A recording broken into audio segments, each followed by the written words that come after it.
समृद्धस्स।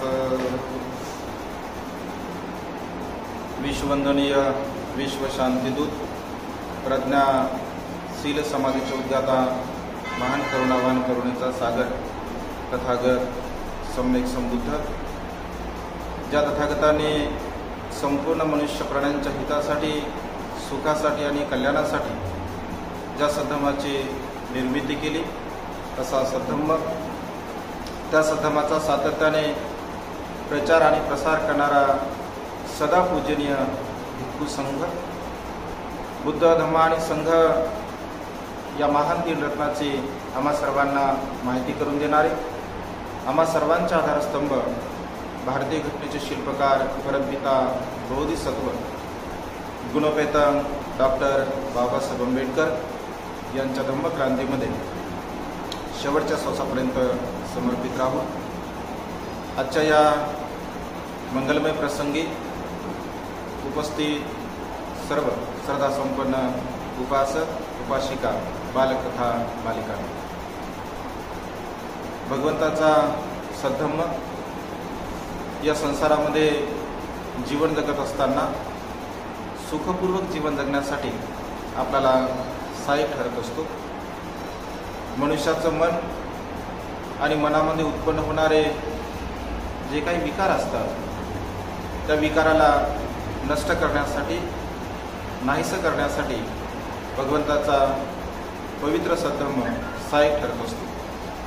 मानवी मनामध्ये वेगवेगळ्या प्रकारचे विकार उत्पन्न होतात। राग असेल, द्वेष असेल, मोह असेल, मीपणा असेल, अहंपणा असेल, गर्व असेल, ईर्ष्या असेल, आदी सर्व प्रकारचे विकार या मानवी मनामध्ये उत्पन्न होत असतात। या मानवी मनाला जर शुद्ध करायचं असेल, या मानवी मनाला जर निर्मळ बनवायचं असेल, तर भगवंताच्या सद्धम्माचं अनुसरण करणे, आचरण करणे अत्यंत महत्त्वपूर्ण आहे। वेगवेगळ्या प्रसंगाला अनुसरून भगवंताने उपदेश केलेले आहेत।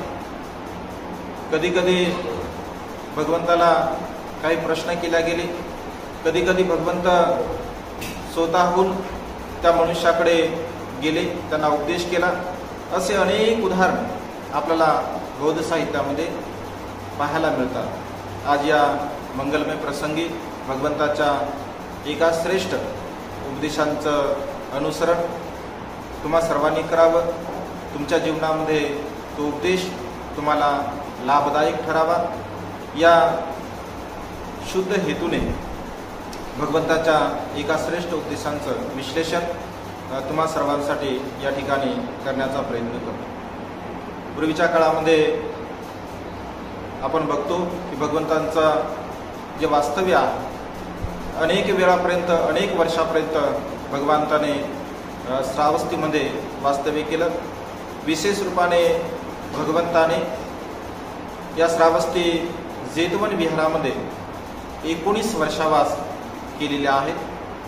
श्रावस्ती नगरामध्ये तसे भगवंताने 25 वर्षावास केले, त्यापैकी 19 वर्ष भगवंत अनाथ पिंडकाच्या जेतवन विहारामध्ये भगवंताने वास केला। त्यानंतर 6 वर्ष अर्थात 6 वर्षावास भगवंताने मिगार माता विशाखा यांच्या पूर्वाराम विहारामध्ये केलेले आहे। हा उपदेश भगवंताने अनाथ पिंडकाच्या जेतवन विहारामध्ये श्रावस्तीमध्ये दिलेला आहे। असं म्हटलं आहे, साहित्यामध्ये असा उल्लेख आहे, एका वेळेस एक देवता भगवंताकडे येत असते आणि संपूर्ण जेतवन ते आपल्या प्रकाशाने प्रकाशित करते। देवतामध्ये सत्पुरुष आणि जेतवन प्रकाशित करून ती भगवंताकडे येते, भगवंताला प्रणाम करते, वंदन करते आणि म्हणते की भगवान, या सृष्टीमध्ये अनेक देवता लोकांनी आणि अनेक मनुष्यांनी अनेक काळापासून, वर्षापासून अनेक धर्माचं अनुसरण केलेलं आहे।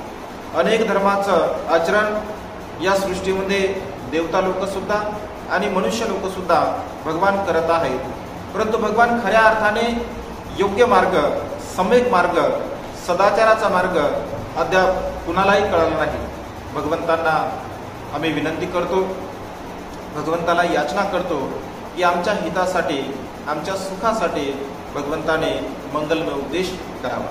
तेव्हा भगवंत त्या देवतेच्या प्रश्नाला अनुसरून या संसारामध्ये जीवन जगणारे जे सदग्रस्त आहेत, सदग्रहिणी आहेत, उपासक उपासिका आहेत, तर त्यांच्यासाठी भगवंताने विशेष रूपाने 38 मंगलांचा उपदेश दिला आहे. भगवंत असे म्हणतात की या संसारामध्ये जर तुम्हाला सुखपूर्वक जीवन जगायचं आहे, या संसारामध्ये जर तुम्हाला तुमच्या मनाला निर्मळ बनवायचं आहे, तुमच्या मनामधील सर्व प्रकारच्या विकाराला जर तुम्हाला नष्ट करायचं आहे, तर 38 प्रकारचे मंगल भगवंताने महामंगल सूक्तामध्ये सांगितलेले आहे. जो महामंगल सूक्त भगवंताने जो सुत्तपिटक आहे, या सुत्तपिटकामधील जो सुत्तनिपात नावाचा ग्रंथ आहे, या सुत्तनिपात नावाच्या ग्रंथामध्ये हे महामंगल सूक्त आपल्याला पाहायला मिळेल. तसं अनेक प्रकारच्या वंदनेच्या पुस्तकामध्ये सुद्धा आपल्याला या सूक्तांचा उल्लेख पाहायला मिळेल. आणि भगवंताने सदग्रस्तांसाठी या 38 मंगलांचा उपदेश दिलेला आहे. भगवंत असे म्हणतात की असे वनाच बालानंद पंडितानंच सेवना पूजाच पूजनीयानं एतं मंगलमुत्तम. असे वनाच बालानंद. भगवंत असे म्हणतात की या संसारामध्ये जीवन जगत असताना आपण कधीही मूर्खांची संगती करू नये. या संसारामध्ये जीवन जगत असताना आपण पंडित लोकांची, ज्ञानी लोकांची, प्रज्ञावान लोकांची संगती केली पाहिजे. आणि जी पूजनीय लोक आहेत तर त्या पूजनीय लोकांची आपण पूजा केली पाहिजे. हे संसारिक जीवनातील लोकांसाठी एक उत्तम मंगल आहे, एक श्रेष्ठ मंगल आहे, एक चांगल्या प्रकारचं मंगल आहे असं भगवंताने म्हटलं आहे. आणि मग याचा थोडक्यामध्ये आपण अर्थ बघूया की भगवंताने मूर्खाची व्याख्या म्हणजे कशा पद्धतीने केली आहे.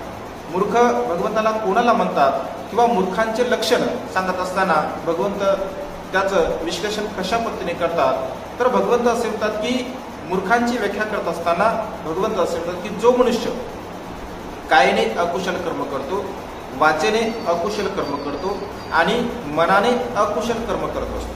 म्हणजे जो मनुष्य काया, वाचा आणि शरीर या 3 प्रकारच्या अवस्थाद्वारा अकुशल कर्म करत असेल, वाईट कर्म करत असेल, तर त्याला भगवंतांनी मूर्ख असं म्हटलं आहे. दुसऱ्या बाजूने भगवंत असे म्हणतात जो कायेने कुशल कर्म करतो, जो वाचेने कुशल कर्म करतो, जो मनाने कुशल कर्म करतो, तर त्याला भगवंताने पंडित म्हटलं आहे, त्याला प्रज्ञावान म्हटलं आहे, त्याला ज्ञानी म्हटलं आहे. आणि मग अशा प्रकारचं जीवन जगत असताना भगवंत असे म्हणतात की संसारामध्ये अशा प्रकारच्या लोकांसोबत आपला सहवास असू नये, जे की कायेने अकुशल कर्म करणारे आहेत, जे मनाने अकुशल कर्म करणारे आहेत आणि शरीराने अकुशल कर्म करणारे आहेत. तर मग शरीराने कुठल्या प्रकारचे अकुशल कर्म मनुष्य करतो, वाणीने कुठल्या प्रकारचे अकुशल कर्म मनुष्य करतो आणि मनाने कुठल्या प्रकारचे अकुशल कर्म मनुष्य कर्म करतो, याला समजून घेतलं पाहिजे, याला आपण जाणलं पाहिजे. भगवंत असे म्हणतात की मनुष्य या संसारामध्ये जीवन जगत असताना शरीराने 3 प्रकारचे अकुशल कर्म करतो. मनुष्य आपल्या शरीराने प्राण्यांची हिंसा करतो असतो, तो व्यभिचार करतो आणि तो मनुष्य आपल्या शरीराने चोरी सुद्धा करतो असतो. म्हणजे शरीराच्या द्वारा हे 3 प्रकारचे अकुशल कर्म मनुष्य त्या ठिकाणी करत असतो. वाणीने मनुष्य खोटं बोलतो, निंदानलस्ती करतो, चहाडी चुगली करतो, व्यर्थ बडबड करतो. आपल्या मनाने मनुष्य राग, द्वेष, लोभ आणि मोह या सर्व प्रकारच्या अकुशल कर्मांना धारण करत असतो. भगवंत असे म्हणतात की अशा प्रकारचे अकुशल कर्म करणारा मनुष्य जर संसारामध्ये आपल्या सहवासामध्ये असेल, आपल्या परिचित असेल किंवा आपण त्यांच्या सोबत जर जीवन जगत असेल, तर त्या मनुष्याचे असणारे अकुशल धर्म, अकुशल भाव आपल्याही जीवनामध्ये उत्पन्न होत असतात. आणि अशा प्रकारच्या लोकांसोबत आपण सहवास नाही केला पाहिजे असं भगवंताने म्हटलं. त्याच्या बाजूने भगवंत असे म्हणतात की जर समजून घ्या कुशल कर्म करणारा मनुष्य असेल, कायेने कुशल कर्म करणारा असेल, वाचेने कुशल कर्म करणारा असेल, मनाने कुशल कर्म करणारा मनुष्य असेल, तर अशा प्रकारच्या लोकांसोबत आपण सहवास केला पाहिजे. कारण अशा प्रकारच्या लोकांसोबत जर आपण सहवास केला तर भगवंत असे म्हणतात की आपल्या जीवनामध्ये एक सुखाचा मार्ग आपण धारण करू शकतो. आपल्या जीवनामध्ये सुखाच्या मार्गाचं आपण अनुसरण करू शकतो आणि सुखाच्या मार्गाचं जर आपण अनुसरण केलं तर नक्कीच आपल्या जीवनामध्ये आपण सुखाला प्राप्त होत असतो. भगवंत असे म्हणतात की या संसारामध्ये संगती अत्यंत महत्त्वपूर्ण आहे, सहवास अत्यंत महत्त्वपूर्ण आहे. कारण सहवास आपल्या जीवनामध्ये म्हणजे जशा प्रकारच्या व्यक्तींचा सहवास असेल तशा प्रकारे आपण त्याच्या संस्काराला धारण करत असतो. कारण सहवास अत्यंत महत्त्वपूर्ण आहे असं भगवंताने म्हटलं आहे. जर छोटंसं उदाहरण व्यवहारामध्ये जर आपण घ्यायचं असेल, जर आपण अत्यंत सुंदर, अत्यंत गंध, ज्या फुलांना गंध आहे, वर्ण आहे, ते अत्यंत सुंदर अशी फुलं जर आपण आपलं मार्केटमध्ये गेलो आणि मार्केटमध्ये गेल्यानंतर आपण सुंदर फुलं जर समजा घेऊन आलो, जे फुलं ज्या कागदामध्ये आपण आणलेली आहे, म्हणजे मार्केटपासून घरापर्यंत जे फुलं ज्या कागदामध्ये आपण आणतो आणि तुम्ही जर अनुभव घेतला असेल किंवा तुम्ही जर जाणलं असेल, तुम्ही जर समजून घेतलं असेल, अत्यंत सुवासिक जर फुलं असतील, म्हणजे ज्या फुलांना अत्यंत चांगल्या प्रकारचा सुगंध असेल आणि अत्यंत चांगल्या प्रकारच्या फुलाचा सुगंध, अशा प्रकारचे जर फुलं तुम्ही आणले तर तुम्ही जर कधी अनुभवलं किंवा अनुभवलं नसेल तर तुम्ही ते अनुभवू सुद्धा शकता. जर तुम्ही त्या कागदाचा जर म्हणजे सुगंध घेण्याचा प्रयत्न केला, जे ज्या फुलाचा जशा प्रकारचा सुगंध आहे अगदी तशाच प्रकारचा सुगंध त्या कागदाला सुद्धा येऊ शकतो. कारण मार्केटपासून घरापर्यंत ते फुलं आपण त्या कागदामध्ये आणले होते, म्हणजे त्याचा जो सहवास आहे, अगदी काही क्षणिक जरी सहवास, काही वेळापुरता जरी सहवास त्या कागदाला त्या फुलांचा लागला तर सहजगत्या तो कागद त्या फुलांचा जो गंध आहे तो गंध म्हणजे त्याला लागतो. परिणामतः सहवासाचा जो परिणाम आहे भगवंत असे म्हणतात की अशाच प्रकारचा आहे. आणि या संसारामध्ये जीवन जगत असताना आपण कोणत्या लोकांसोबत सहवास करतो हे अत्यंत महत्त्वपूर्ण आहे. संस्कारच्या बाबतीमध्ये भगवंत असे म्हणतात की हे संस्कार हे बदलणारे असतात, संस्कार हे कायमस्वरूपी नसतात. म्हणजे काही दिवसानंतर, काही वेळानंतर, काही वर्षानंतर संस्कार बदलू शकतात. चांगलेही संस्कार बदलू शकतात आणि वाईट संस्कार सुद्धा बदलू शकतात. कारण मानवाचं जीवन हे परिवर्तनशील आहे असं भगवंताने म्हटलं आहे. परंतु या संसारामध्ये जीवन जगत असताना आपण नेहमी आपल्या जीवनामध्ये चांगल्या लोकांचा सहवास कशा प्रकारचा येईल हे आपण आपल्या लक्षामध्ये घेतलं पाहिजे आणि त्यानुसार आपण जीवन जगण्याचा प्रयत्न केला पाहिजे. साहित्यामध्ये असे अनेक उदाहरणं आपल्याला पाहायला मिळतात. आपण जर अंगुलीमालाचं जर उदाहरण घेतलं असेल, अंगुलीमालाच्या सहवासामध्ये फार दीर्घकाळ भगवंत गेले नव्हते किंवा अंगुलीमाल भगवंताच्या सहवासामध्ये फार दीर्घकाळ आला नव्हता. काही क्षण म्हणजे काही वेळापुरता अंगुलीमाल भगवंताच्या सहवासामध्ये आला होता. परंतु भगवंताचा जो सहवास आहे, भगवंताची जी चर्या आहे किंवा भगवंताचं जे आध्यात्मिक बल आहे, या आध्यात्मिक बलाच्या द्वारा डाकू अंगुलीमालासारखा व्यक्ती भगवंताला शरण जातो. अगदी काही क्षण, काही वेळ, अगदी थोडक्यामध्ये भगवंत त्याला उपदेश करतात. परंतु अंगुलीमाल ज्ञानी असतो, प्रज्ञावान असतो, बुद्धिवान असतो, त्यामुळे भगवंताच्या उपदेशाला तो तात्काळ धारण करतो. म्हणजे अगदी थोडासा सहवास, म्हणजे ज्ञानी व्यक्तींच्या सहवासामध्ये जर गेला असेल तर तात्काळ क्षणामध्ये त्याच्या जीवनामध्ये परिवर्तन होत असते, तात्काळ त्याच्या जीवनामध्ये बदल होतो आणि तो चांगल्या मार्गाचं अनुसरण करू शकतो. दुसऱ्या बाजूने जर आपण विचार केला, देवदत्त सारखा व्यक्ती जो की भिक्खू संघामध्ये होता, सिद्धार्थ गौतमाच्या परिवारामध्ये ज्यांचा जन्म झाला, त्यानंतर तो भिक्षू बनला तर अनेक वर्ष भिक्खू संघामध्ये सुद्धा तो राहिला. परंतु माणसाचं जे मन आहे किंवा माणसाच्या मनामध्ये उत्पन्न होणारी जी प्रवृत्ती आहे तर ती प्रवृत्ती कधी कधी बदलू शकत नाही किंवा त्याला कोणी बदलण्यासाठी कारणीभूत सुद्धा ठरत नाही. भगवंत असे म्हणतात की काही लोकांचा स्वभाव असतो, काही लोकांचे परंपरागत असे संस्कार असतात आणि परंपरागत संस्कार असल्यामुळे तो मनुष्य आपल्या जीवनामध्ये बदलू शकत नाही. देवदत्त भिक्खू संघामध्ये असून सुद्धा भगवंताचा अगदी सुरुवातीपासून तो द्वेष करत असे. भिक्खू संघामध्ये आल्यानंतर सुद्धा तो भगवंताचा द्वेष करत असे. मृत्यूच्या क्षणापर्यंत तो भगवंताचा द्वेष करत होता. म्हणजे ज्यांचे संस्कार भगवंत असे म्हणतात, ज्याचे संस्कार म्हणजे अत्यंत दृढ आहे, ज्याचे संस्कार बदलू शकत नाहीत किंवा तो स्वतः बदलण्यासाठी तशा प्रकारचे प्रयत्न करत नाही, तर तो मनुष्य कधीही बदलू शकत नाही. आणि सहवास अत्यंत महत्त्वपूर्ण आहे. आणि सहवास जरी आपण लाभला असेल परंतु आपल्या मनाची मानसिकता आपण बदलण्याचा प्रयत्न केला पाहिजे. आपण त्याला बदलवण्यासाठी प्रयत्नशील असलं पाहिजे, तर निश्चितपणे आपण बदलू शकतो. व्यवहारामध्ये जर छोटं आपण उदाहरण घेतलं असेल किंवा धम्मपदामध्ये भगवंत असे म्हणतात की ज्याप्रमाणे सहवासाच्या बाबतीमध्ये भगवंताने धम्मपदामध्ये एक गाथा सांगितली आहे. भगवंत असे म्हणतात की जसं समजून घ्या, आपण एखादं वरण बनवलं असेल, आपण एखादी भाजी बनवली असेल आणि त्या वरणामध्ये जो काही चम्मच असतो, अगदी सुरुवातीपासून आपण जेव्हा तेल टाकतो, त्याच्यानंतर जे काही त्याच्यामध्ये मसाला असेल, कांदा असेल, लसूण असेल किंवा सर्वप्रकारचा पदार्थ त्याच्यामध्ये टाकत असताना अगदी सुरुवातीपासून शेवटपर्यंत तो चम्मच त्या आपल्या भाजीमध्ये, त्या वरणामध्ये असतो. परंतु त्याला मात्र त्या ठिकाणी आपण असं समजू शकतो का किंवा जाणू शकतो का की त्या भाजीची चव त्या चम्मचला येईल? तर येऊ शकत नाही. काय येऊ शकत नाही? कारण त्याचा तो स्वभाव धर्म नाही आहे. भगवंत असे म्हणतात की अगदी तशाच प्रकारे दुसऱ्या बाजूने जर आपण विचार केला, त्या भाजीचा एक थेंब जर आपण आपल्या जिभेवर टाकला तर सहज आपण सांगू शकतो की हे वरण म्हणजे कशा प्रकार झालं, म्हणजे खरट आहे, तिखट आहे, गोड आहे किंवा त्याची चव कशा प्रकारची आहे हे आपण सहज सांगू शकतो.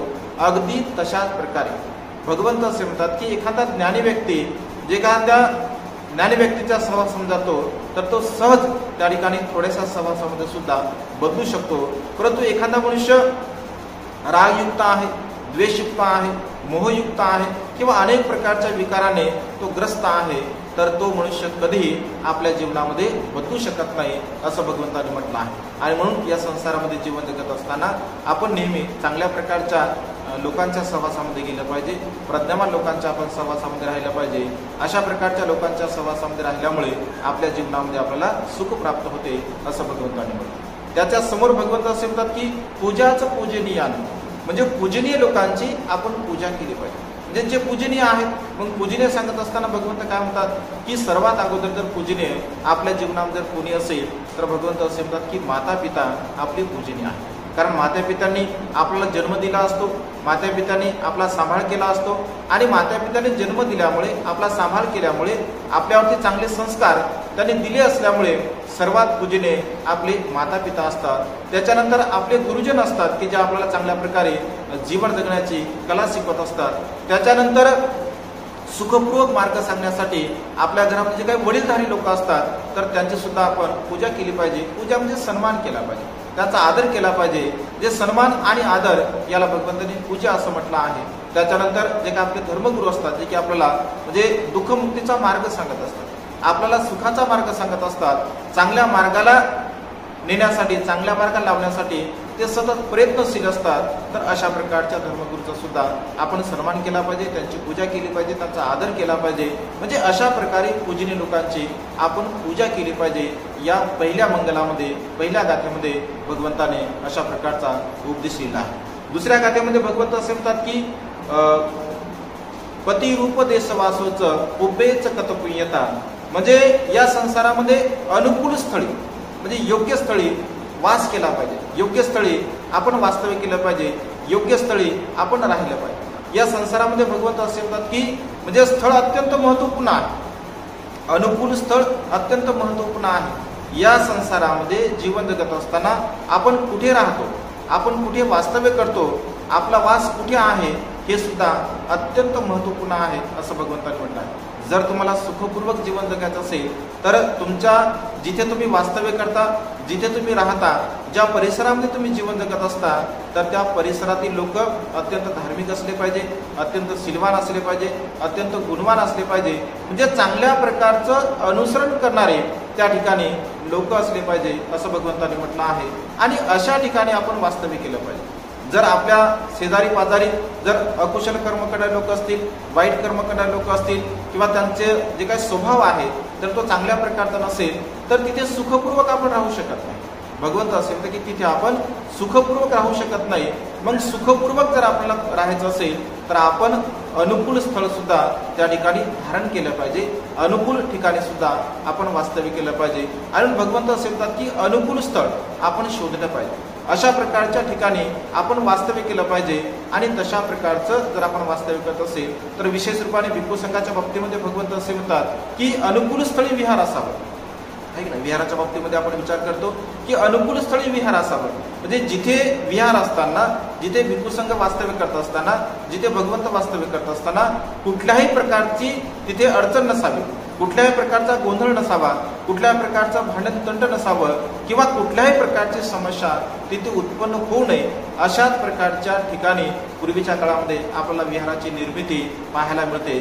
म्हणजे भगवंत असे म्हणतात की अनुकूल स्थळी जर आपण वास केला, अनुकूल स्थळी जर आपण वास्तव्य केलं तर आपल्या मनाला सुख प्राप्त होण्यासाठी किंवा आपलं जे जीवन आहे तर ते सुखाच्या मार्गाने जाण्यासाठी सहाय्यक ठरले जाते. म्हणून जीवन जगत असताना आपण अनुकूल स्थळी वास्तव्य करावं, हे सुद्धा एक उत्तम मंगल आहे असं भगवंतांनी म्हटलं आहे.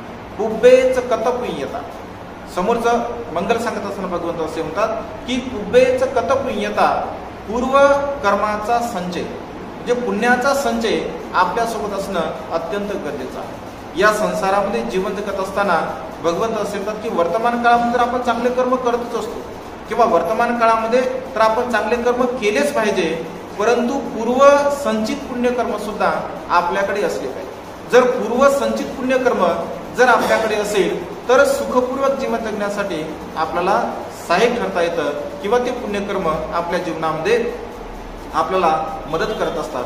मग पुण्यकर्म कसे किंवा पुण्याचा संचय कसा, तर भगवंत असे म्हणतात की या संसारामध्ये जीवन जगत असताना आपापल्या कर्मबलाला अनुसरून, आपापल्या कर्माला अनुसरून आपल्या जीवनामध्ये पुण्य प्राप्त होत असते किंवा पूर्वकर्म आपलं तसं असतं. म्हणजे आपल्या जीवनामध्ये आज घडीला जे काही आपल्याला मिळत असेल, आपण दिसण्यासाठी सुंदर असेल, आपल्याकडे धनसंपदा असेल, आपल्याकडे सर्व प्रकारच्या सुखसुविधा असतील, आपल्याकडे बुद्धिमत्ता असेल, आपल्याकडे ज्ञान असेल, आपल्याकडे वेगवेगळ्या प्रकारच्या कला असतील, तर भगवंत असे म्हणतात की यातल्या बऱ्याचशा गोष्टी ह्या पूर्वकर्माने आपल्याला मिळत असतात. जे सौंदर्य हे आपल्याला पूर्वकर्माने मिळतं, धनसंपदा वर्तमान काळामध्ये तर आपण आपल्या प्रयत्नामुळे मिळूच शकतो, परंतु कधी कधी पूर्वकर्मामुळे सुद्धा आपल्याला धनसंपदा मिळत असते. सुख आपल्या जीवनामध्ये पूर्वकर्मामुळे असते. आरोग्याचा लाभ आपल्या जीवनामध्ये पूर्वकर्मामुळे असतो, कारण आरोग्यामध्ये आपण अनेक प्रकारचे आजार असं बघतो, ठीक ना. अनेक व्यवहारामध्ये आपण बघताना अनेक प्रकारचे आजार आपण बघतो की आपण म्हणतो किंवा वंश परंपरागत आजार आहे, ठीक ना. काही काही लोक म्हणतात की हा आजार माझ्या वंश परंपरागत आहे, आमच्या परिवारामध्ये म्हणजे अशा प्रकारचा आजार आहे. म्हणजे पूर्ववत चांगलेही कर्म म्हणजे पूर्वकर्म चांगले असतात आणि पूर्वकर्म वाईट सुद्धा असतात, त्याचे परिणाम आपल्याला मात्र वर्तमान काळामध्ये भोगावे लागत असतात. परंतु भगवंत असेल तर केवळ पूर्वकर्मामुळेच आपण सुखपूर्वक जीवन जगतो असं नाही आहे.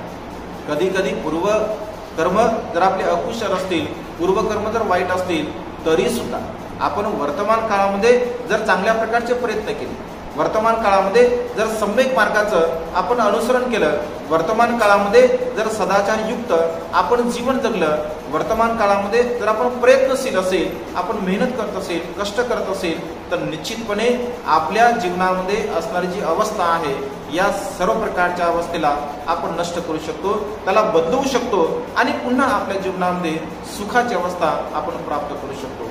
परंतु भगवंत असे म्हणतात की जर पूर्वकर्माचा संचय म्हणजे कुशल कर्माचा संचय आपल्याकडे असेल आणि अधिक जर आपण कुशल कर्म पुण्यकर्म जर वाढवण्याचा प्रयत्न करत असेल, म्हणजे आपल्याकडे सुख आहे, आपण सुखी आहोत आणि सुखी असताना जर आपण अधिक चांगले कर्म केले तर त्याच्यापेक्षा अधिक पटीने सुख आपण आपल्या जीवनामध्ये प्राप्त करू शकतो किंवा त्याला आपण मिळू शकतो. म्हणून भगवंत असं की पूर्वकर्म आपल्या जीवनामध्ये असावं, परंतु वर्तमान काळामध्ये सुद्धा आपण चांगल्या प्रकारचं कर्म करावं, पुण्यकर्म करावं. अशा प्रकारचं कुशल कर्म पुण्यकर्म जर आपण करत असेल तर नक्कीच आपल्या जीवनामध्ये आपण सुखाची अवस्था प्राप्त करत असतो.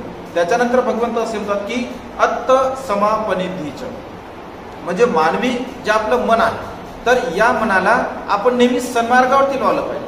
म्हणजे आपलं जे मन आहे या मनाला जर आपण सन्मार्गावरती लावत असेल, म्हणजे कुशल मार्गावरती लावत असेल, चांगल्या मार्गावरती लावत असेल, म्हणजे चांगला मार्ग कोणता की ज्या मार्गाचं अनुसरण करत असतात, म्हणजे ज्या मार्गाने आपण जात आहोत, ज्या मार्गाने आपण अनुसरण करत आहोत, ज्या मार्गाने आपण वाटचाल करत आहोत, तर त्या मार्गाने जात असताना कुठल्याही प्रकारचं दुःख आपल्या जीवनामध्ये उत्पन्न होऊ नये, कुठल्याही प्रकारचा शोक आपल्याला उत्पन्न होऊ नये, कुठल्याही प्रकारचं भय आपल्या जीवनामध्ये उत्पन्न होऊ नये. तर अशा प्रकारच्या मार्गाचं जर आपण अनुसरण करत असेल तर भगवंत असे म्हणतात की एक उत्तम मंगल आहे, एक कुशल मंगल आहे, एक चांगल्या प्रकारचं मंगल आहे. आणि अशा प्रकारच्या मंगलाचं अनुसरण जर संसारामध्ये मनुष्य करत असेल तर तो सुखाच्या मार्गाने जीवन जगू शकतो, आपल्या जीवनामध्ये तो सुखाला प्राप्त करू शकतो असं भगवंतांनी म्हटलं आहे. समोरच्या गाथेमध्ये भगवंत असं म्हणतात की बाहू सचंच सीपंच म्हणजे या संसारामध्ये आपण बहुश्रुत असलं पाहिजे, वेगवेगळ्या प्रकारच्या कला आपण संपादन केल्या पाहिजे. बहुश्रुत म्हणजे काय? बहुश्रुत म्हणजे ज्यांना सर्व प्रकारचं ज्ञान आहे, वेगवेगळ्या प्रकारच्या ज्ञानाला ज्याने प्राप्त केला आहे, अलीकडच्या काळामध्ये ज्याला आपण अष्टपैलू व्यक्तिमत्व असं म्हणत असतो, जे सर्व प्रकारचं त्याला समजतं, सर्व प्रकारच्या गोष्टी त्याला अवगत असतात, त्याला बहुश्रुत असं म्हटलं आहे. भगवंताच्या काळामध्ये आनंद भंतेंना भगवंतांनी बहुश्रुत अशा प्रकारची उपाधी दिली होती. कारण आनंद भंते अत्यंत जे ज्ञानी होते, अत्यंत प्रज्ञावान होते, म्हणजे सर्व प्रकारचे उपदेश भगवंताचे त्यांना अगदी मुखोगत होते. म्हणजे भिक्षूंना कधी भेटायला पाहिजे, उपासकांनी कधी भेटायला पाहिजे, उपासिकेने कधी भेटायला पाहिजे, भगवंतांनी कधी आराम करायला पाहिजे, भगवंतांनी उपदेश कधी द्यायला पाहिजे, म्हणजे अगदी सर्व प्रकारच्या गोष्टी आनंद भंतेंना माहीत असतात. आणि त्यामुळे भगवंत असे म्हणतात की भिक्खूंनो, आनंद हा बहुश्रुत आहे, म्हणजे त्याला सर्व प्रकारचं समजतं. आपण व्यवहारामध्ये म्हणत असतो की हा मनुष्य खूप हुशार आहे, हा मनुष्य खूप बुद्धिमान आहे, याला सर्व गोष्टी समजतात. म्हणजे चांगलं का आहे, वाईट का आहे, योग्य का आहे, अयोग्य काय आहे, म्हणजे नेमकं कधी काय केलं पाहिजे, काय नाही केलं पाहिजे, अशा प्रकारचं ज्ञान ज्या मनुष्याला अवगत असते त्याला बहुश्रुत असं भगवंतांनी म्हणतात. मग आपण बहुश्रुत असलं पाहिजे. या संसारामध्ये जीवन जगत असताना भगवंत असे म्हणतात की जर तुम्ही बहुश्रुत असाल, म्हणजे तुम्ही या बहुश्रुत गुणाला जर तुम्ही धारण करत असाल तर तुमच्या जीवनामध्ये तुम्ही सुखाला प्राप्त करू शकता. त्याच्यानंतर भगवंत असे म्हणतात की कला संपादन केलं पाहिजे. म्हणजे वेगवेगळ्या प्रकारच्या कला जर तुमच्या जीवनामध्ये तुम्ही धारण करत असाल, म्हणजे वेगवेगळ्या प्रकारच्या कला जर तुम्ही संपादन करत असाल, म्हणजे आपली उपजीविका करण्यासाठी, कारण उपजीविकेच्या संदर्भामध्ये भगवंत असे म्हणतात की आपली सम्यक उपजीविका असली पाहिजे. म्हणजे चांगल्या प्रकारची उपजीविका असली पाहिजे. कुठल्याही प्रकारच्या अकुशल मार्गाने, वाईट मार्गाने आपण उपजीविका केली नाही पाहिजे. आणि मग तशासाठी आपल्याकडे वेगवेगळ्या प्रकारच्या कला असल्या पाहिजे. म्हणजे वेगवेगळ्या प्रकारच्या गोष्टी आपण संपादन केल्या पाहिजे. वेगवेगळ्या प्रकारचं आपण ज्ञान ग्रहण केलं पाहिजे, ज्ञान संपादन केलं पाहिजे. मग तुमच्याकडे जर वेगवेगळ्या प्रकारचं ज्ञान असेल तर तुम्हाला कुठल्याच प्रकारच्या समस्येला समोर जावं लागत नाही. तुमच्याकडे अनेक प्रकारच्या कला आहेत, तर त्या कलेच्या आधाराने तुम्ही वेगवेगळ्या प्रकारचा व्यवसाय करू शकता. वेगवेगळ्या प्रकारच्या कलेच्या द्वारा तुम्ही तुमच्या जीवनामध्ये कुठल्याही प्रकारचं कार्य करू शकता. त्यामुळे उपजीविका तुमची सहज होते. आणि उपजीविका जर आपली सहज होत असेल तर आपण सुखाच्या मार्गाचं अनुसरण करू शकतो, चांगल्या प्रकारचं जीवन जगू शकतो असं भगवंतांनी म्हटलं आहे. त्याच्या समोर चालून भगवंत असे म्हणतात की विनयोचं सुशिक्षितो, विनयोचं सुशिक्षितो म्हणजे विनयशीलता. या संसारामध्ये विनयशीलता आपल्यामध्ये असते. संसारामध्ये जीवन जगत असताना आपण विनयशील असलं पाहिजे. आपण विनयशील जर असेल, म्हणजे विनय आपल्या जर धारण केला असेल, जे चांगल्या गोष्टीला समजून घेण्यासाठी, चांगल्या गोष्टीचा ग्रहण करण्यासाठी आपल्यामध्ये विनयशीलता म्हणजे नम्रता असणं अत्यंत गरजेचं आहे.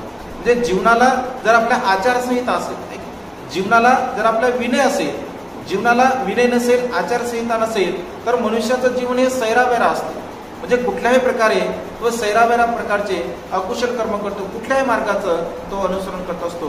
परंतु ज्याच्या जीवनाला विनय आहे, ज्याच्या जीवनाला विनयाची आचारसंहिता आहे, तर तो मनुष्य कुठल्याही प्रकारचं अकुशल कर्म करत नाही. ज्याप्रमाणे शेतकरी आपल्या शेताला म्हणजे कंपाऊंड लावतात, जेणेकरून कुठल्याही प्रकारचं जनावर त्याच्यामध्ये आलं नाही पाहिजे. अगदी तशाच प्रकारे मानवी मनुष्याने आपल्या मनाला एक विनयाचं कुंपण लावलं पाहिजे. भगवंत असे म्हणतात की जर तुम्ही तुमच्या जीवनामध्ये विनयाचं कुंपण जर तुमच्या मनाला जर लावलं तर अकुशल विचार तुमच्या मनामध्ये उत्पन्न होणार नाही, अकुशल विचार तुमच्या मनामध्ये निर्माण होणार नाहीत. म्हणून विनयाची आचारसंहिता आपल्या जीवनामध्ये असणं अत्यंत गरजेचं आहे. भिक्खू संघाला विनय सांगत असताना भगवंताने वेगवेगळ्या प्रकारच्या प्रसंगाला अनुसरून विनय निर्माण केलेला आहे. म्हणजे एखादी जर चूक झाली असेल तर तिथे भगवंताने तो विनय केला आणि अशा प्रकारचा आपण केलं नाही पाहिजे असं भगवंताने सांगितलं. म्हणजे संपूर्णतः विनयाने बंदिस्त जर आपलं जीवन असेल, विनयाची आचारसंहिता जर आपल्या जीवनामध्ये असेल तर चांगलं काय आहे, वाईट काय आहे, योग्य काय आहे, अयोग्य काय आहे, आपल्या हिताचं काय आहे, तर याला अनुसरून आपण जीवन जगत असतो. म्हणून मानवी जीवनामध्ये भगवंत असे म्हणतात की विनय असणं अत्यंत गरजेचं आहे. ज्याला आपण बंधनं समजतो, साध्या आणि सोप्या भाषेमध्ये जर आपण विचार केला तर संसारामध्ये काही बंधनं असावे असं म्हटलं आहे. म्हणजे संसारामध्ये जर काही बंधनं असतील, काही मर्यादा असतील, काही मर्यादा जर संसारामध्ये असतील तर मनुष्य चांगल्या प्रकारचं जीवन जगत असतो. म्हणजे ज्या मनुष्याला मर्यादा नाही आहे, ज्या मनुष्याला बंधन नाही आहे, तर तो मनुष्य चांगल्या प्रकारचं जीवन जगू शकत नाही. आणि ज्या मनुष्याला बंधन आहे, ज्या मनुष्याला काही मर्यादा आहे, ज्या मनुष्या जीवनामध्ये विचाराची, विनयाची आचारसंहिता आहे, तर तो मनुष्य एक चांगल्या प्रकारचं जीवन जगू शकतो असं भगवंताने म्हटलं आहे. पण आपण आपल्या जीवनाला विनयशील बनवलं पाहिजे. आपल्या जीवनाला आपण त्या विनयाची आचारसंहिता धारण केली पाहिजे. जर अशा प्रकारची आचारसंहिता आपण धारण करत असेल तर नक्कीच आपण सुखपूर्वक जीवन जगू शकतो अशा प्रकारे भगवंताने सांगितलंय. त्याच्यानंतर भगवंत असे म्हणतात की सुभाषिताच या वाचा. आपली जी वाणी आहे ती अत्यंत सुभाषित असली पाहिजे, म्हणजे अत्यंत चांगल्या प्रकारची असली पाहिजे. म्हणजे वाणी जर आपली सुभाषित असेल, ठीक आहे, आपली वाणी, आपली वाचा जर चांगल्या प्रकारची असेल तर भगवंत असे म्हणतात की आपल्या जीवनामध्ये खूप मोठा लाभ आहे. वाणी अत्यंत महत्वपूर्ण आहे. म्हणजे काया, वाचा आणि मन या 3 कर्मामधली जी वाणी आहे हे वाणीचं कर्म अत्यंत महत्वपूर्ण आहे. भगवंत असे म्हणतात की तुमच्या जीवनामध्ये सुख आणि दुःख म्हणजे येण्यासाठी ही वाणी अत्यंत महत्वपूर्ण आहे. वाणीचं कर्म अत्यंत महत्वपूर्ण आहे. जर सुख जर तुमच्या जीवनामध्ये येत असेल तर त्याला वाणी कारणीभूत आहे, म्हणजे आपली जे काही वाचा आहे ती कारणीभूत आहे. दुःख जर तुमच्या जीवनामध्ये येत असेल तर त्याला सुद्धा वाणी कारणीभूत आहे. कारण आपण जे बोलत असतो, आपले जे शब्द असतात, तर शब्दाने अधिक दुःख आपल्या जीवनामध्ये प्राप्त होत असते असं भगवंतांनी म्हटलं आहे. म्हणून वाणी ही मृदू असावी, वाणी ही कोमल असावी, वाणी ही चांगल्या प्रकारची असावी, वाणी ही मनुष्यांना जोडणारी असावी. म्हणजे वाणी जर आपली चांगली असेल, भगवंताने एका ठिकाणी धम्मपदाच्या गाथेमध्ये असं म्हटलं आहे की या संसारामध्ये, या संपूर्ण जगावरती जर तुम्हाला म्हणजे अधिराज्य गाजवायचं असेल, या जगाला जर तुमच्या अधीन करायचं असेल, या जगावरती जर तुम्हाला विजय मिळवायचा असेल तर तुमची वाणी अत्यंत महत्वपूर्ण आहे. तुमची वाणी चांगली असावी, तुमची वाणी मधुर असावी, गोड असावी. आणि ते साहजिक आहे. हे उदाहरण भगवंताच्या बाबतीमध्ये सुद्धा लागू पडते. कारण भगवंताने कुठल्याही प्रकारच्या शस्त्राने, कुठल्याही प्रकारच्या भाल्याने किंवा कुठल्याही प्रकारचं भगवंताकडे असं हत्यार नव्हतं की ज्या हत्याराच्या बलाने भगवंताने लोकांना आपल्या धर्मामध्ये मार्गक्रमण केला आहे. भगवंताकडे केवळ वाणीचं बल होतं. भगवंताकडे केवळ वाणी जी भगवंताची मधुर होती, कोमल होती, गोड होती. आणि अशा प्रकारच्या केवळ वाणीच्या बलावरती या जगावरती भगवंताने अधिराज्य गाजवलं आहे. म्हणून आपली वाणी सुभाषित असावी, आपली वाणी ही चांगल्या प्रकारची असावी.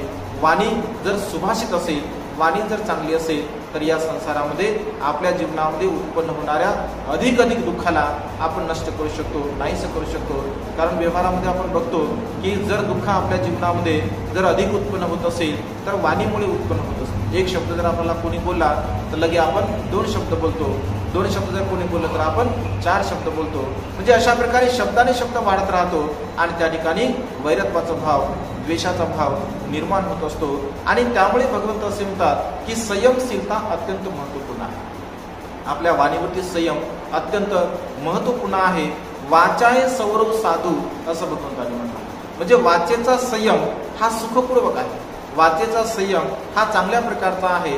आणि जो मनुष्य आपल्या वाचेवरती संयम ठेवतो तर तो मनुष्य खऱ्या अर्थाने सुखाला प्राप्त होतो असं भगवंतांनी म्हटलं आहे. समोरच्या गाथेमध्ये भगवंत असे म्हणतात, माता पितू पठ्ठान, आई वडिलांची सेवा करणे एक उत्तम मंगल आहे. या संसारामध्ये जीवन जगत असताना भगवंत असे म्हणतात की जो सदग्रस्त आणि सदग्रहिणी आपल्या मात्या पित्यांची सेवा करतात, मात्या पित्यांची सेवा करणारा मनुष्य या संसारामध्ये कधीही दुःखाला प्राप्त होऊ शकतो. ज्याला असं वाटतं की मी माझ्या जीवनामध्ये सुखपूर्वक जीवन जगावं, मी माझ्या जीवनामध्ये सर्व प्रकारच्या समस्येला नष्ट करावं, सर्व प्रकारच्या दुःखाला नष्ट करावं, तर भगवंत असे म्हणतात की त्यांनी मात्या पित्यांची सेवा केली. कारण मात्या पित्यांच्या सारखा या संसारामध्ये सेवा धर्म नाही. माता पितू उपठ्ठान, उपठ्ठान म्हणजे उपस्थापक, उपठ्ठान मात्या पित्यांचा आपण उपस्थापक बनलं पाहिजे, म्हणजे मात्या पित्यांचा आपण सेवक बनलं पाहिजे असं भगवंतांनी म्हणतात. ज्याप्रमाणे एखाद्या मालकाची आपण चाकरी करतो, सेवा करतो, प्रामाणिकपणे इमाने इतबारे आपण त्यांचं काम करत असतो, अगदी तशाच प्रकारे मात्या पित्यांची आपण सेवा केली पाहिजे. उपस्थापक बनून, सेवक बनून आपण मात्या पित्यांची सेवा केली पाहिजे. कारण भगवंत असे म्हणतात की या संसारामध्ये जर तुम्ही असाल, या संसारामध्ये जर तुम्ही आले असाल तर केवळ ते मात्या पित्यांची पुण्य आहे. तुमच्या जीवनामध्ये जे काही चांगले कर्म असतात किंवा तुमच्या जीवनामध्ये जे काही चांगल्या प्रकारचं जे काही तुम्ही जीवन जगत आहात, तर त्याला सर्व प्रकारे माता पिता हे कारणीभूत असतात. अनंत आणि असीम उपकार माते पित्यांच्या आपल्यावरती असतात, ज्या उपकाराची आपण कधीही परतफेड करू शकत नाही. आणि म्हणून भगवंत असे म्हणतात की माते पित्यांची सेवा करणं अत्यंत गरजेचं आहे. माते पित्यांची सेवा जर आपण करत असेल तर नक्की आपल्या जीवनामध्ये आपल्याला लाभ होत असतो. परंतु वर्तमान काळामध्ये जर आपण बघितलं असेल तर वर्तमान काळामध्ये माते पित्यांची सेवा करणाऱ्या लोकांची जी संख्या आहे तर ती फार क्वचित, म्हणजे अगदी बोटावरती मोजण्या एवढी आपल्याला पाहायला मिळते. कारण माते पित्यांची सेवा जर लोक करत असतील तर आज घडीला वृद्धाश्रमांची संख्या वाढली नसती. म्हणजे वृद्धाश्रमांची संख्या आज घडीला आपल्याला शहरामध्ये, नगरामध्ये, अगदी गावागावामध्ये म्हणजे पाहायला मिळते. मात्या पित्यांच्या कर्माचं हे जे काही म्हणजे ज्यांनी मात्या पित्यांनी जे आपल्यावरती कर्म केले असतात त्या कर्माची जाण मनुष्याला नसल्यामुळे, त्या कर्माची जाण जर ते धारण करत नसल्यामुळे किंवा त्याला समजून घेत नसल्यामुळे ते माता पित्याची सेवा करत नाहीत. परंतु भगवंत असे म्हणतात की जर तुम्ही माता पित्याची सेवा केली नाही तर मग तुमची सेवा कोण करेल. म्हणजे मनुष्याने असं विचार केला पाहिजे, असं चिंतन केलं पाहिजे की मी जर माझ्या माता पित्याची सेवा करत नाही किंवा मी माझ्या माता पित्यांचा जर सांभाळ करत नाही तर माझी मुलं माझा सांभाळ करतील याची आशा मी का धरावी. म्हणजे याची मी माझ्या चित्तामध्ये अशी भावना का असावी, कारण मी जर माझ्या माता पित्याची सेवा करत नसेल तर माझी मुलं सुद्धा त्या ठिकाणी माझी सेवा करू शकत नाही किंवा आमची सेवा करू शकत नाही. कारण भगवंताच्या नियमाला अनुसरून आहे का कर्मसिद्धांत भगवंताने सांगितलं आहे, जसं तुम्ही करसाल तसं तुम्ही भरसाल. आहे की तुम्ही जर चांगलं कर्म केलं तर तुम्हाला चांगलं फळ मिळेल, तुम्ही जर चांगलं कर्म नाही केलं, वाईट कर्म केलं तर तुम्हाला त्याचे परिणाम वाईट मिळतील.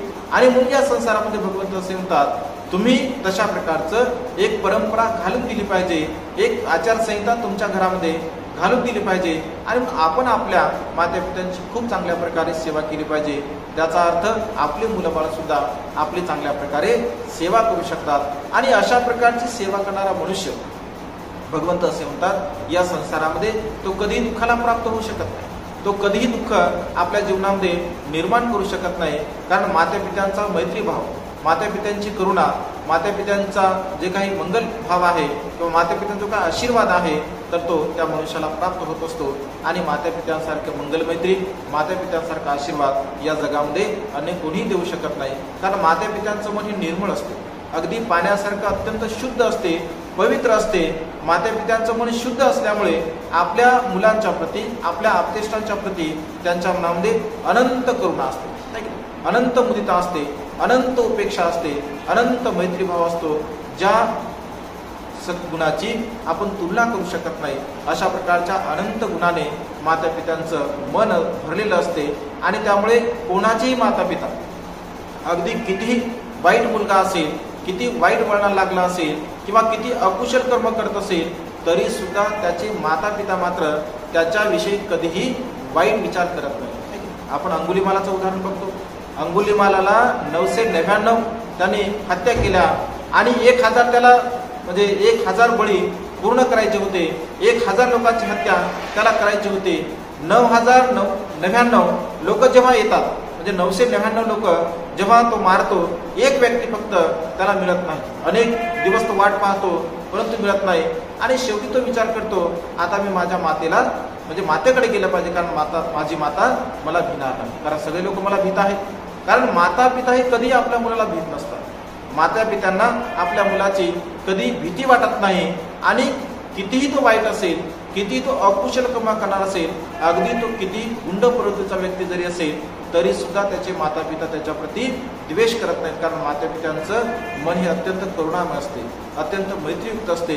आणि मग अशा प्रकारच्या या करुणामय हृदयाच्या माता पित्याची जर आपण सेवा केली तर आपल्या जीवनामध्ये आपल्याला सुख प्राप्त होऊ शकते, आपण चांगल्या प्रकारचं जीवन जगू शकतो किंवा आपल्या जीवनामध्ये या सुखाच्या अवस्थेला आपण प्राप्त होऊ शकतो. आणि म्हणून भगवंताने असं म्हटलं आहे की माता पितू पठ्ठान, माता पित्यांची सेवा केली पाहिजे. त्यानंतर भगवंत असे म्हणतात की माता पितू पठ्ठानं पुत्तदारस संगम, म्हणजे मुलाबाळांचा योग्य प्रकारे सांभाळ केला पाहिजे, मुलाबाळांचा योग्य प्रकारे आपण सांभाळ केला पाहिजे। या संसारामध्ये जीवन जगत असताना भगवंत असे म्हणतात की पत्नींचा आणि मुलांचा योग्य प्रकारे आपण सांभाळ केला पाहिजे। आपले जे कर्तव्य असतात या संसारामध्ये जीवन जगत असताना आपले जे कर्तव्य असतात तर ते कर्तव्य आपण अत्यंत प्रामाणिकपणे अत्यंत चांगल्या प्रकारे ते पार पाडले पाहिजे। आपल्या मुलांवरती आपण चांगल्या प्रकारचे संस्कार दिले पाहिजे। म्हणजे मुलं बाळ जन्मास घालणे हे एवढंच कर्तव्य नसतं, भगवंत असे म्हणतात। तर ते मुलं आपण कशा प्रकारे घडवतो, त्या मुलांना आपण कशा प्रकारे बनवतो, त्या मुलांना आपण कशा प्रकारचे संस्कार देतो हे अत्यंत महत्त्वपूर्ण आहे। कारण तुम्ही जशा प्रकारे त्यांचा संस्कार दिले, तुम्ही त्यांना जशा प्रकारचं घडवलं, त्यांना जशा प्रकारचं बनवलं, तशा प्रकारचे तुमचे मुलं बाळ भविष्यामध्ये बनू शकतात। आणि म्हणून आपल्या पत्नींचा सुद्धा योग्य प्रकारे सांभाळ केला पाहिजे आणि मुलाबाळाचा सुद्धा योग्य प्रकारे सांभाळ केला पाहिजे।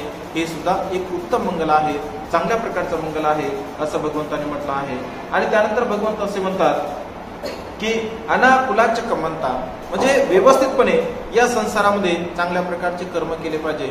व्यवस्थितपणे चांगल्या प्रकारचे कर्म करून जर आपण जीवन जगलो तर नक्कीच आपल्या जीवनामध्ये आपण सुखपूर्वक जीवन जगू शकतो। आणि म्हणून भगवंताने या संसारामध्ये जीवन जगत असताना अशा प्रकारचे मंगल सांगितले आहे। म्हणजे व्यवहारात भगवंताचा धर्म हा व्यवहारिक आहे। म्हणजे व्यवहारामध्ये ज्या ज्या घटना घडत असतात, व्यवहारामध्ये ज्या काही गोष्टी घडत असतात त्या घटनेला अनुसरून भगवंताने उपदेश दिलेले आहेत।